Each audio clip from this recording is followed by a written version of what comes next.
এখন যেহেতু ঝড় বৃষ্টির সময়, তাই যখন অতিরিক্ত বৃষ্টি হয় তখন আমাদের উঠানে বেশ পিছলা হয়। এমন অবস্থায় উঠানে হাঁটাও খুব রিস্কি ব্যাপার হয়ে যায়, পড়ে যাওয়ার ভয়ও থাকে। তাই আমি আর আমার যা উঠানের মাঝখান দিয়ে ইট দিয়ে রাস্তা বানাচ্ছি।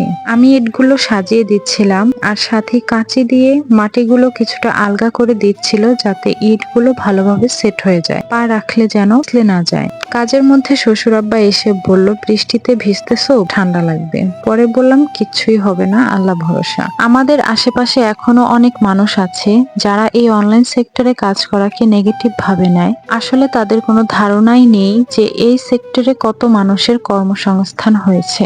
আমার যেহেতু মন সায় দিয়েছে আর সাথে ফ্যামিলি সাপোর্ট রয়েছে, তাই আমি এই কাজগুলো করি। আর আমার মনে হয় না অনলাইন জগতে ভালোভাবে কাজ করাটা কোনো দোষের। দোষটা আসলে কিছু মানুষের দৃষ্টিভঙ্গির, যাদের হাতে অঢেল সময় অন্যরা কি করছে, কি পড়ছে, কি খাচ্ছে এসব দেখার। তবে তাদের এই চিন্তাধারায় আমার কিছু যায় আসে না, আমি আমার কাজ করেই যাব। কথা বলতে বলতে কাজটা শেষ করে ফেলেছি, এখন আর পড়ার কোনো ভয় থাকবে না। আজকের ভিডিওটা এ পর্যন্তই, দেখা হবে নেক্সট ভিডিওতে।